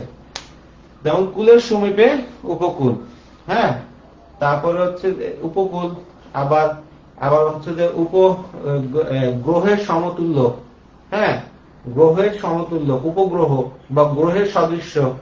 একটা হচ্ছে কুলের সমীপে মানে কুলের কাছাকাছি, তখন অর্থে উপব্যবহৃত হয়েছে। আবার উপগ্রহটা গ্রহের সদৃশ্য, সদৃশ্য মানে একই রকম অর্থে বা গ্রহের মতন অর্থে ব্যবহৃত হচ্ছে, তখন আবার উপরটা সেখানে মতন অর্থে ব্যবহৃত। এই যে পার্থক্যগুলো আছে। মজার ব্যাপার হচ্ছে অব্যয়ভাব সমাসটা আপনারা এত টেনশন দিয়েন না, অব্যয়ভাব সমাসটা সব মিলে আছে 20-30টা। এগুলি একটু আপনারা ভালো করে পড়ে নিলেই আপনারা সহজে পরীক্ষাতে আইডেন্টিফাই করে ফেলতে পারবেন। ওকে, তাহলে এখানে আমাদের অব্যয়ভাব শেষ। বাকিগুলো উদাহরণগুলো আপনারা বই থেকে পড়ে নেবেন। আমি প্রত্যেকটা উদাহরণ ব্যাখ্যা করে পড়ানোর কোনো প্রয়োজন নেই, আপনাদেরও করতে হবে। ভাই মনে করেন ডাক্তারের কাছে গেলে ডাক্তার কি করে? ডাক্তার আপনাদেরকে বিভিন্ন ইনস্ট্রাকশন দেয়, সেটা অনুযায়ী আপনাকে চলতে হবে। বা আপনি জিমে গেছেন, হ্যাঁ, জিমে যে ব্যায়াম করতেছেন, তো জিমের ইনস্ট্রাক্টরকে এসে আপনাকে বলবে, আপনার সাথে সাথে পুশ আপ দিবে, আপনার সাথে সাথে ডাম্বেল তুলবে, সে আপনাকে জাস্ট বলবে যে এটা এইভাবে এইভাবে করতে থাকেন 20 বার 30 বার 40 বার। তা আপনাকে ওইটা করতে হবে। আমি যে সেই ইনস্ট্রাক্টরের মতো আপনাদেরকে বলতেছি, মূল জিনিসটা ধরিয়ে দিচ্ছি, আপনাদের এখন বাকি কাজ হচ্ছে বাসায় পড়া। আমি আবারও বলছি, আমার ক্লাস করলে আপনি সমাজ শিখে যাবেন না, আপনাকে আমার ক্লাসের পর আবার পুরো অধ্যায়টা পড়তে হবে 2 বা 3 বার, জাস্ট গল্পের বইয়ের মতো বা পেপার পত্রিকা যেভাবে পড়েন এভাবে করে প্রত্যেকটা উদাহরণ পড়ে ফেলবেন। দেখবেন যে আপনি কি সমাসের একটা ভালো দখল পেয়ে গেছেন।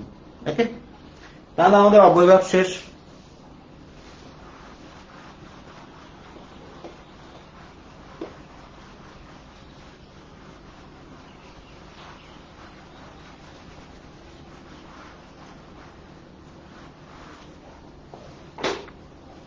আমি আসলে এতক্ষণ আধারে ক্লাস নেই, আমার কোমর ধরে গেছে। হ্যাঁ, আমি আসলে ক্লাস নেই স্লাইড শেয়ারের মাধ্যমে। তো জাকির ভাই বললো যে স্যার ইয়েতেই নিতে হবে, বোর্ডে নিতে হবে, বোর্ডে ক্লাস নিলে নাকি স্টুডেন্টরা পছন্দ করে বেশি। তো যা বলছিলাম, এখন আমরা আলোচনা করব খুব গুরুত্বপূর্ণ টপিক, কর্মধারয় সমাস।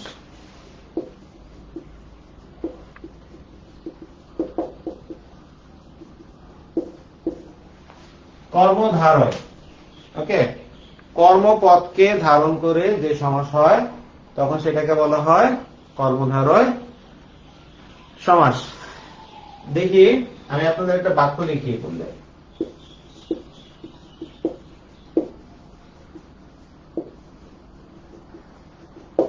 এই বাক্যটাতে কর্মপদ কোনটি দেখি বলেন তো।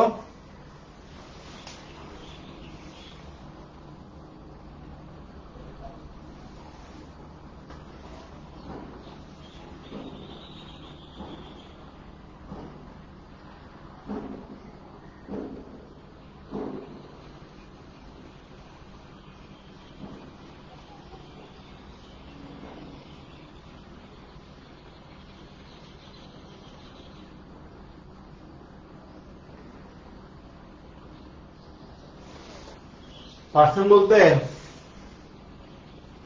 কর্মপদ কোনটি?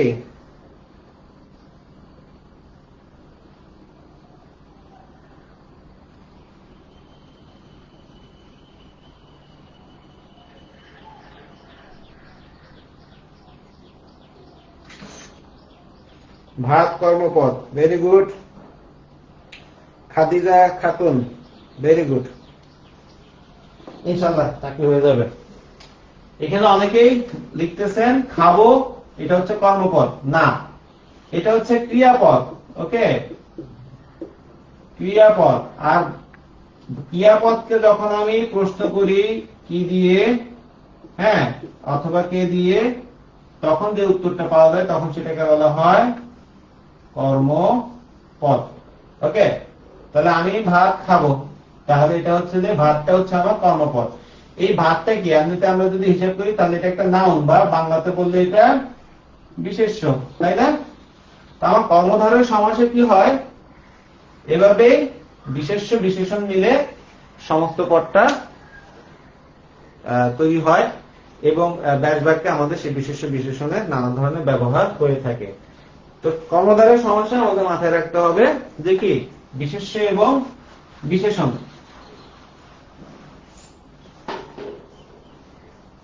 কর্মধারয় সমাস সাধারণত দুইটা জিনিস দিয়ে তৈরি হয়, বিশেষ্য এবং কি বিশেষণ। কখনো বিশেষ্য দুইটাই বিশেষ্য হয়, কখনো দুইটাই বিশেষণ হয়, কখনো বিশেষ্য আগে বিশেষণ পরে, কখনো বিশেষণ আগে বিশেষ্য পরে, এভাবেও তৈরি হতে পারে। এইভাবে নানাভাবে মূলত এই দুইটা জিনিস দিয়ে আমাদের কর্মধারয় সমাসটা তৈরি হয়। কর্মপদ হিসেবে কর্মপদকে ধারণ করে যে সমাস, হ্যাঁ, সেটাকে বলা হয় কর্মধারয় সমাস। যেমন আমরা প্রথমে আলোচনা করেছিলাম যে কি সিংহ চিহ্নিত যে আসন, তাই না? সিংহ চিহ্নিত যে আসন, সিংহাসন, সিংহ চিহ্নিত যে আসন, সিংহাসন। তাহলে এই যে এখানে সিংহ, এটা একটা বিশেষ্য কিনা? এটা একটা বিশেষ্য। আসন, এটাও কি একটা বিশেষ্য। কি আসন যদি আমি বলি কি চিহ্নিত আসন, ওকে, তাহলে উত্তর আসতেছে আমার সিংহ, তাই না? বা সিংহ চিহ্নিত কি? সিংহ চিহ্নিত আসন। তাহলে এই যে আমি যে কি দিয়ে প্রশ্ন করলে উত্তর পাচ্ছি কিনা, এরকম যখন হয় তখন সেটাকে বলা হয় কর্মধারয় সমাস। আমার যখন আমি বিশেষ্য বিশেষণ বা বিশেষ্য দুইটাই বিশেষ্য দুইটাই বিশেষণ পাবো, তখন সেটাকে বলা হয় কি কর্মধারয় সমাস। এখন এই কর্মধারয় সমাস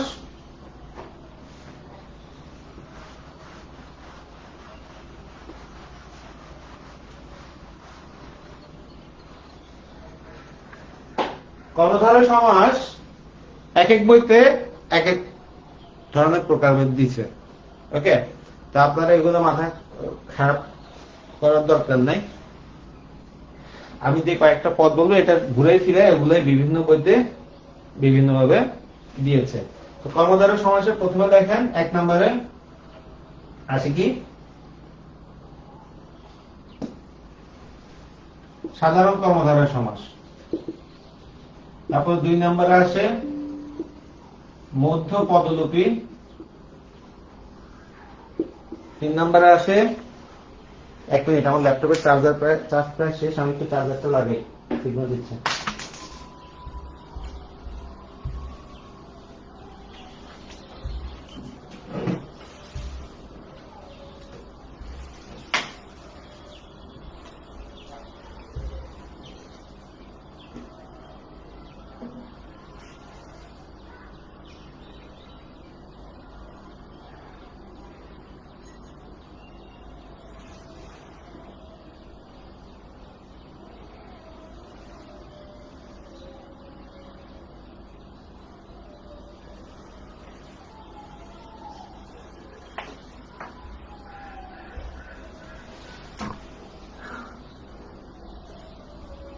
ওকে, সাধারণ মধ্য পদলোপী, তারপরে উপমান, উপমিত, উপমান উপমিত এবং রূপক। সাধারণত সমাস থেকে প্রশ্ন আসলে কর্মধারয় সমাসের থেকে প্রশ্ন আসার সম্ভাবনা খুব বেশি। তো আমি এখন এগুলো নিয়ে একটু আলোচনা করি। প্রথমে আসে সাধারণ কর্মধারয় সমাস। ওই যে বিশেষ্য আর বিশেষণ মিলে যে সমাসটা হয় তখন সেটাকে বলা হয় সাধারণ কর্মধারয় সমাস। যেমন এই যে বললাম নীল যে পদ্ম, ওকে, নীল পদ্ম, ওকে, নীল যে পদ্ম, নীল পদ্ম। তাহলে নীল এটা কি একই সাথে একটা রঙের নাম, আবার একটা বিশেষণ হিসেবে ব্যবহৃত হচ্ছে। আমি যদি এখন দেখেন, যদি বলতাম যে লাল গোলাপ, তাই না? লাল গোলাপটা আপনি কিভাবে বুঝাতেন? একটা বাচ্চাকে যদি এসে বলতো মামা মামা লাল গোলাপ মানে কি, আপনি বলবেন যে লাল যে গোলাপ, বা লাল রঙের যে গোলাপ, লাল গোলাপ, জাস্ট এতটুকুই তো, তাই না? তাহলে আপনি দেখেন ব্যাস বাক্য কিন্তু এভাবে তৈরি করা হয়ে যাচ্ছে। তাহলে এই যে এখানে আমার বিশেষ্য বিশেষণে মিলে সমস্ত পদ তৈরি করেছে, এটার জন্য এটা কি হয়ে গেল? সাধারণ কর্মধারয় সমাস, মধ্য পদলোপী কর্মধারয় সমাস। আমরা একটা আলোচনা করেছিলাম না, সিংহ চিহ্নিত যে আসন, সিংহাসন। ওকে, সিংহ চিহ্নিত যে আসন। এই যে ব্যাস বাক্যটাতে এই চিহ্নিত শব্দটা তো বাদ গেছে, গেছে কিনা? মধ্য পদ লোপী, মধ্যের পদ লোপ পেয়েছে। লোপ মানে কি? বাদ যাওয়া, ডিলিট হয়ে যাওয়া। তাহলে মধ্যের পদ লোপ পেয়েছে এরকম যে ব্যাস বাক্যে যেখানে মধ্যের পদটা ব্যাস বাক্য থেকে সমস্ত পদে আসার সময় মধ্যের পদ লোপ পায়, সেটাকে বলা হয় মধ্য পদলোপী কর্মধারয় সমাস। ওকে, এইভাবে বাকি উদাহরণগুলো আপনারা পড়বেন। এখন আমরা যেটা বিস্তারিত আলোচনা করব সেটি হলো, প্রথমে আসে উপমান কর্মধারয় সমাস। উপমান মানে কি? উপমান মানে কোন কিছুকে উপমান, উপমিত, রূপক, এই তিনটা জিনিসের একটা কমন বৈশিষ্ট্য হচ্ছে যে কি তারা তুলনা করে। ওকে, তুলনা করে কিছু কি বোঝানোর চেষ্টা করে। কিভাবে তুলনা করে সেটা আমি উদাহরণ দিয়ে বুঝালে আপনারা বুঝবেন। প্রথমে আসে উপমান। উপমান, এখানে দেখেন এখানে একটা নির্দিষ্ট মান আছে কিনা।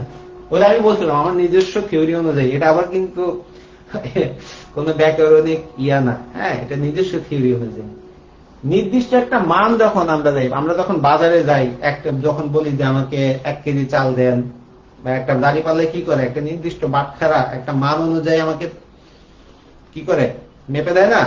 তো ঠিক তেমনি আমি তুলনা করার সময় যখন একটা নির্দিষ্ট মান অনুযায়ী আমি তুলনা করব, তখন সেটা হবে উপমান কর্মধারয় সমাস। যেমন আমি একটা উদাহরণ দিয়ে দেখাই যে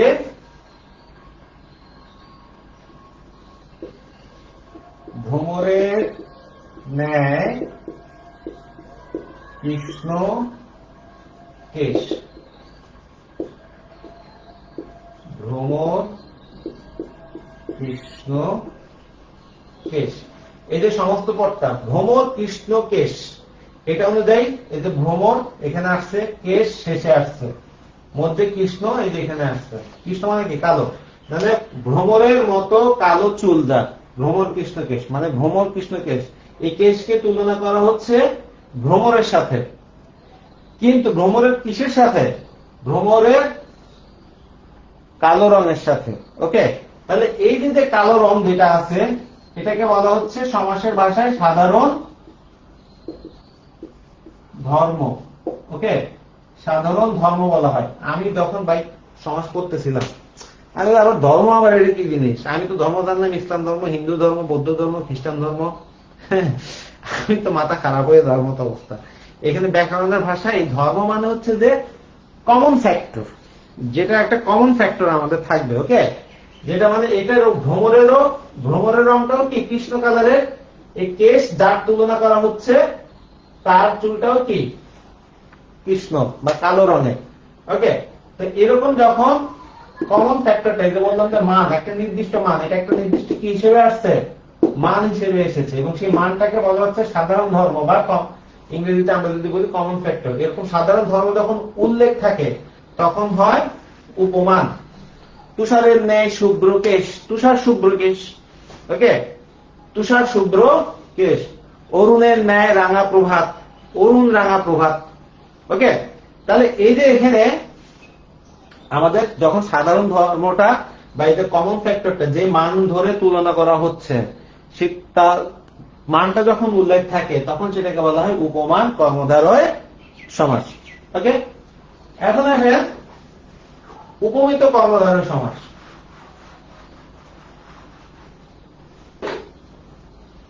উপমিত, উপমিত মানে কি? ওই যে দেখেন আমি আবারও বলতেছি, মতো, এখানে একটা মতো একটা কথা আছে না? মতো, আমাদের মারা বা আমাদের বাবারা আমাদেরকে গালাগালি করার সময় কি বলে? হইছস তো বাপের মতো, হইছস তো মায়ের মতো। কিন্তু বাপের কিসের মতো হইছি বা মায়ের কিসের মতো হইছি এই কথা কিন্তু কেউ বলে না। আর আমাদের মা জননী, মাদার ইন্ডিয়া, হ্যাঁ মাদার বাংলাদেশ, আমাদের বাংলাদেশের মায়েদের মনে একটা কমন ডায়লগ আছে সব মায়েদের। সেটা কি বলবে যে কি, আমি বলে তোর বাপের সংসার এতদিন করতেছি, নাহলে কবে চলে যেতাম। কথা ঠিক কিনা? যারা ঠিক তারা কমেন্টে লেখেন। আমি প্রথমত ভাবতাম, আরে আমার মা কত দুঃখী, কত কিছু ত্যাগ করছে আমাদের জন্য। পরে দেখি যে সব জায়গায় একই কথা। তো যাই হোক, এই যদি তুলনা করে যখন, কিন্তু তুলনা করার সময় কোন জিনিসটার সাথে তুলনা করা হচ্ছে সেটা উল্লেখ থাকে না, তখন সেটাকে বলা হয় উপমিত। হ্যাঁ, যেমন মনে করেন আমরা বলি কি, সিংহের ন্যায় পুরুষ, সিংহের ন্যায় পুরুষ, সিংহ পুরুষ। এখানে পুরুষকে তুলনা করা হয়েছে সিংহের সাথে, তাই না? কিন্তু এই পুরুষের কোন গুণ সিংহের সাথে মিলে সেটা কিন্তু বলা হয় নাই।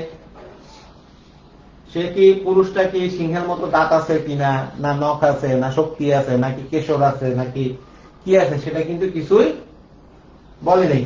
তাহলে এই যে এখানে আমার কি করছে, জাস্ট আমরা মতো বলি না, অমুকের মতো, তমুকের মতো, বাঘের মতো, হ্যাঁ সিংহের মতো, সূর্যের মতো, এরকম করে অনেক সময় অনেক কথা বলি তুলনা করার সময়। তখন কিন্তু স্পেসিফিক করে আমরা বলি না কোন জিনিসটার সাথে তুলনা করা হচ্ছে। তো এরকম যখন হয় তখন সেটাকে বলা হয় উপমিত কর্মধারয় সমাস। আর বইয়ের ভাষায় লিখছে কি, বইয়ের ভাষায় লিখছে যে সমাসের ইয়েতে, কর্মধারয় সমাসে কি সাধারণ ধর্মের উল্লেখ থাকে না, তখন সেটাকে বলা হয় উপমিত কর্মধারয় সমাস। এখানে সাধারণ ধর্ম উল্লেখ আছে, মানে সিংহ পুরুষ, পুরুষকে সিংহের সাথে তুলনা করা হয়েছে, এবং এখানে সিংহের কোন জিনিসটার সাথে তুলনা করা হয়েছে সেটা কিন্তু বলা হয় নাই। এই কারণে এটা উপমিত কর্মধারয় সমাস হয়েছে। ওকে, কার কোনো প্রশ্ন আছে কিনা?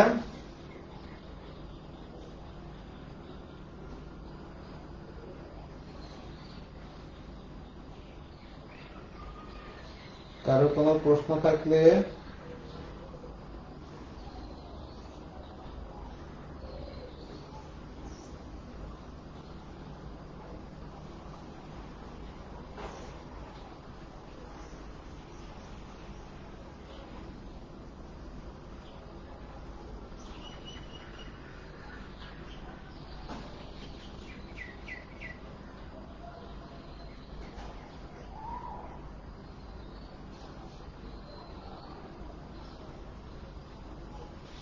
ওকে, তাহলে আমরা ক্লাসে প্রায় শেষ দিকে চলে আসছি। আমরা এখন আলোচনা করতেছিলাম উপমিত। উপমিতর পরে আসে কি আমাদের রূপক কর্মধারয় সমাস। যারা অনেকে চাকরি বাকরি করেন, অনেকে ক্লাস করতে পারতেছেন না, আমি বুঝতে পারছি, তারা কাইন্ডলি অবশ্যই পুরো ক্লাসটা দেখে নিবেন, বা আপনার বন্ধু বান্ধব যারা আপনাদের সাথে ক্লাস করতেছে তাদেরকেও বলবেন পুরো ক্লাসটার জন্য অবশ্যই দেখে, কারণ মোস্ট ইম্পর্টেন্ট পার্ট কিন্তু শেষের দিকে থাকবে। এরপর আসে আমাদের রূপক কর্মধারয় সমাস। রূপক কর্মধারয় সমাস কাকে বলে? রূপক কর্মধারয় সমাস হচ্ছে যে যখন তুলনা করা হয় এবং তুলনা করার সময় তাদের ভিতরে কোনো পার্থক্য কল্পনা করা হয় না, তারা দুইজনে এক হয়ে গেছে, একাত্ম হয়ে গেছে, তখন এরকম বোঝালে তখন তাকে বলা হয় রূপক কর্মধারয় সমাস। যেমন ধরেন আমরা কোনো ঐতিহাসিক মুভি দেখতেছি, তাই না? হ্যাঁ, আমরা যেমন ওই যে ধরেন সুলতান সুলেমান দেখতেছি, তো সুলতান সুলেমান হিসেবে যে অভিনয় করতেছে আমরা তাকে কিন্তু সুলতান সুলেমান হিসেবে কল্পনা করতেছি, তার ব্যক্তি নামটা কিন্তু আমরা মাথায় রাখতেছি না। বা আমরা যোধা আকবর মুভি দেখছি, সেই যোধা আকবর মুভিতে কি যে ঋতিক যখন আকবরের ভূমিকায় অভিনয় করছে, আমরা কিন্তু ঋতিককে ঋতিক রোশন হিসেবে দেখি না, আমরা দেখছি কি আকবর হিসেবেই দেখেছি। মানে তারা একটা এক হয়ে গেছে, রূপক হয়ে গেছে, তাই না? তো এইভাবে যখন দুইটা জিনিস একদম এক হয়ে যায়, অভেদ হয়ে যায়, অভেদ কল্পনা করা হয়, মানে তাদের ভিতরে আর কোনো পার্থক্য নাই, তখন সেটাকে বলা হয় রূপক কর্মধারয় সমাস। যেমন ক্রোধ রূপ অনল প্রধানল, ক্রোধ রূপ অনল প্রধানল। তাহলে দেখেন এই অনলকে, অনলের সাথে কি ক্রোধ ইয়ে করা হয়েছে, তাহলে এবং তাদের ভিতরে কোনো আর পার্থক্য নাই। ওকে, ক্রোধ এবং অনল মানে আগুন, তাদের ভিতরে কোনো পার্থক্য নাই, এবং ব্যাস বাক্যে আমার রূপ ব্যবহার করা হয়েছে। একইভাবে মন রূপ মাঝি, মন মাঝি, পরাণ রূপ পাখি, পরাণ পাখি। ঠিক আছে, তো এই যে এরকম যখন হয় তখন সেটাকে বলা হয় রূপক কর্মধারয় সমাস।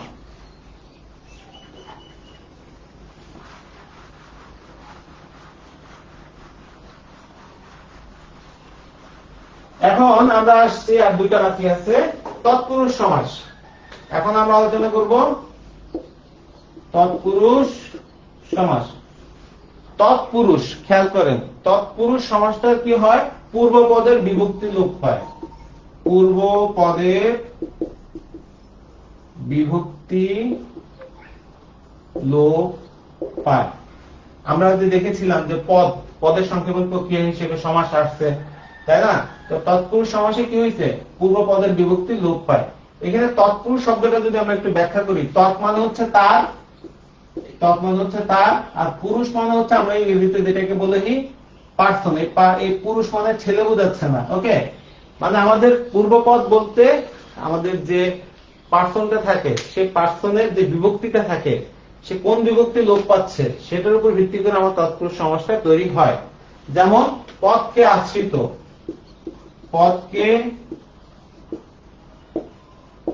আশ্রিত, পদাশ্রিত। ঠিক আছে, এই যে কে বিভক্তি কি হয়েছে, লোপ পেয়েছে।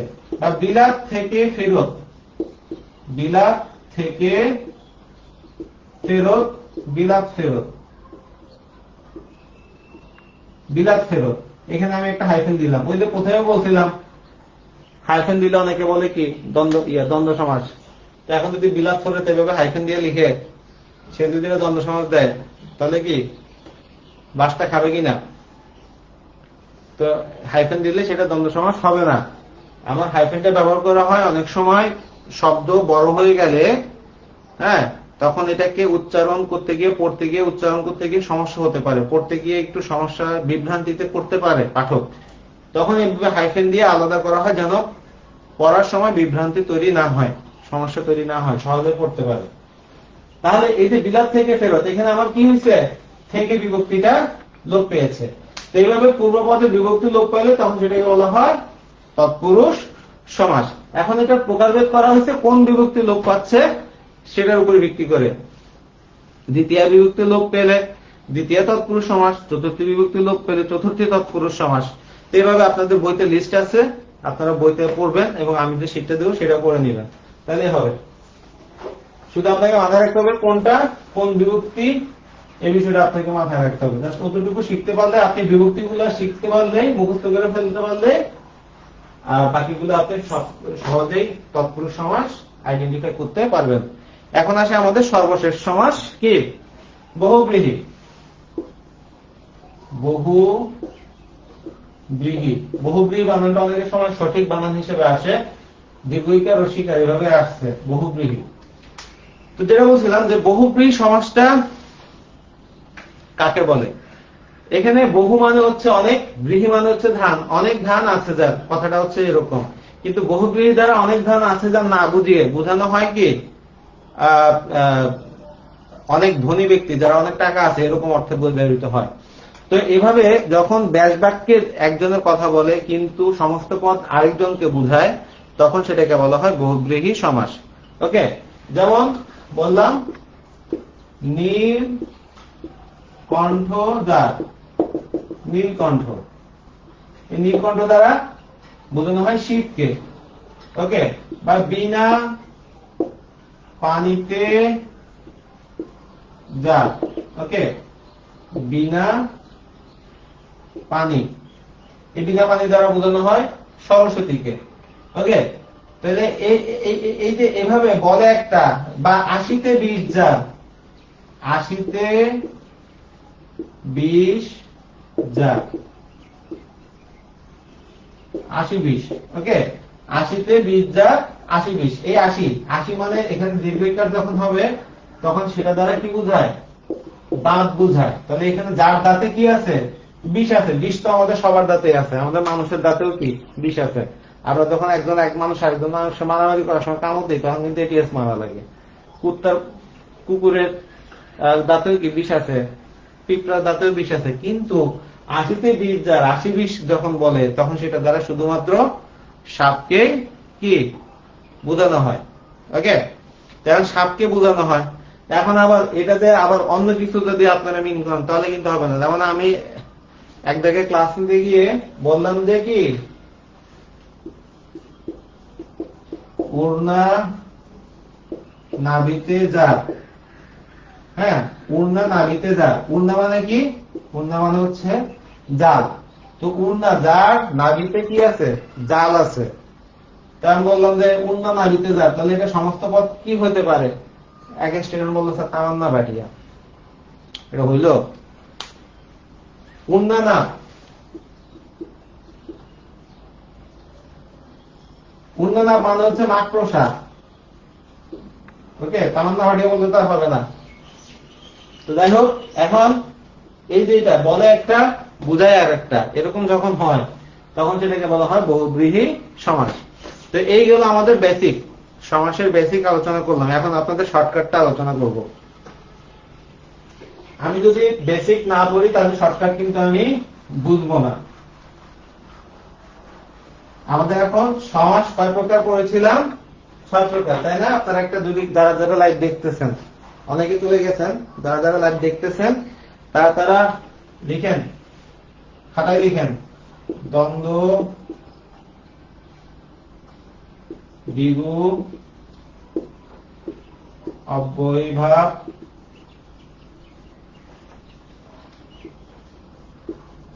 কর্মধারয়, তৎপুরুষ, বহুব্রীহি। এগুলো শর্টকাট। কিভাবে আইডেন্টিফাই করবো আমরা, এটা আপনারা কি করবেন, একটা সুন্দর করে একটা কাগজে লিখবেন। কাগজে লিখে আপনার পড়ার টেবিল যেখানে আছে সেই পড়ার টেবিলের পাশে কোথাও সুন্দর করে লাগাই রাখবেন, বা স্টিকার নোট ব্যবহার করবেন। এরকম স্টিকার নোট আছে, ঠিক আছে? এরকম অনেক ধরনের স্টিকার নোট আছে ছোট ছোট। এই স্টিকার নোট গুলো ব্যবহার করবেন, এগুলো খুব কাজে দেয় কিন্তু। তো দেখেন, প্রথমে দ্বন্দ্ব সমাস। দ্বন্দ্ব সমাসে কি এবং ও আর এগুলো থাকলে ব্যাস বাক্যে সেটা কি হবে? দ্বন্দ্ব সমাস। দ্বিগু সমাস মানে কি? সংখ্যা সমাহার। দ্বিগু সমাস মানে হচ্ছে কি? সংখ্যা সমাহার। অব্যয়ভাব সমাস হচ্ছে যে কি? অব্যয়ভাব সমাস হচ্ছে যে উপসর্গ। উপসর্গ, ঠিক আছে? মানে উপসর্গ দ্বারা, আমাদের সমস্ত পদগুলো উপসর্গ দ্বারা গঠিত।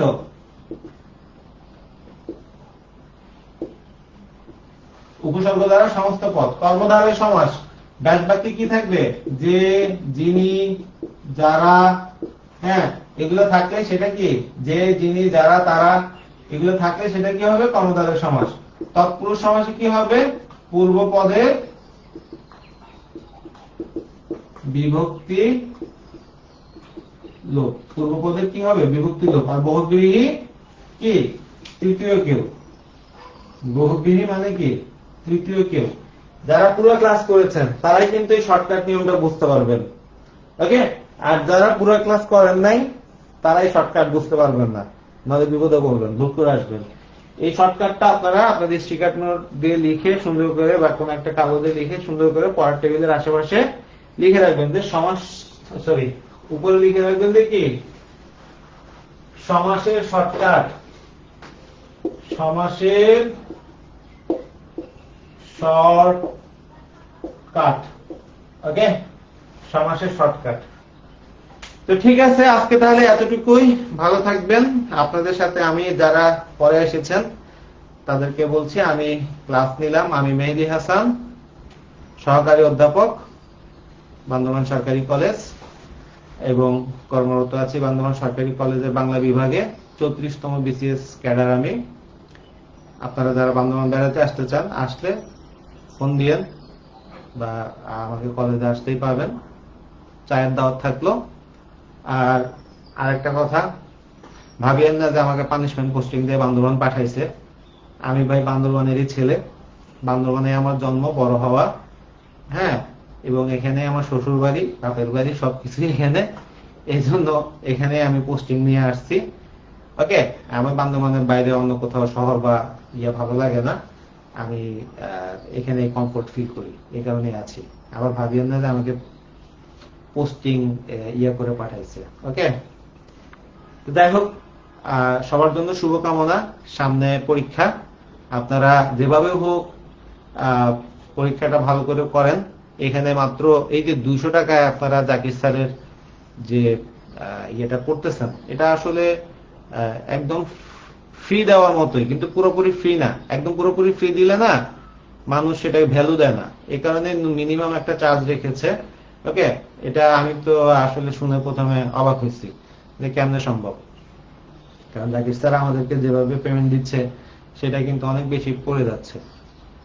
আর আরেকটা বিষয় হচ্ছে যে আপনারা অবশ্যই ক্লাসটা কন্টিনিউ করবেন। আপনি দেখেন, আপনি যদি ক্লাসটা, যে আমি 1.5 ঘন্টা ধরে ক্লাস নিলাম, হ্যাঁ, এই ক্লাসটা কন্টিনিউয়াসলি যদি আপনারা করে থাকেন, এই 1.5 ঘন্টা আপনারা ফোকাস পড়াশোনা করেছেন, যেটা এমনিতে হয়তো বা কি আপনি একা একা পড়তে গেলে 1.5 ঘন্টা পড়ে থাকতে পারতেন না।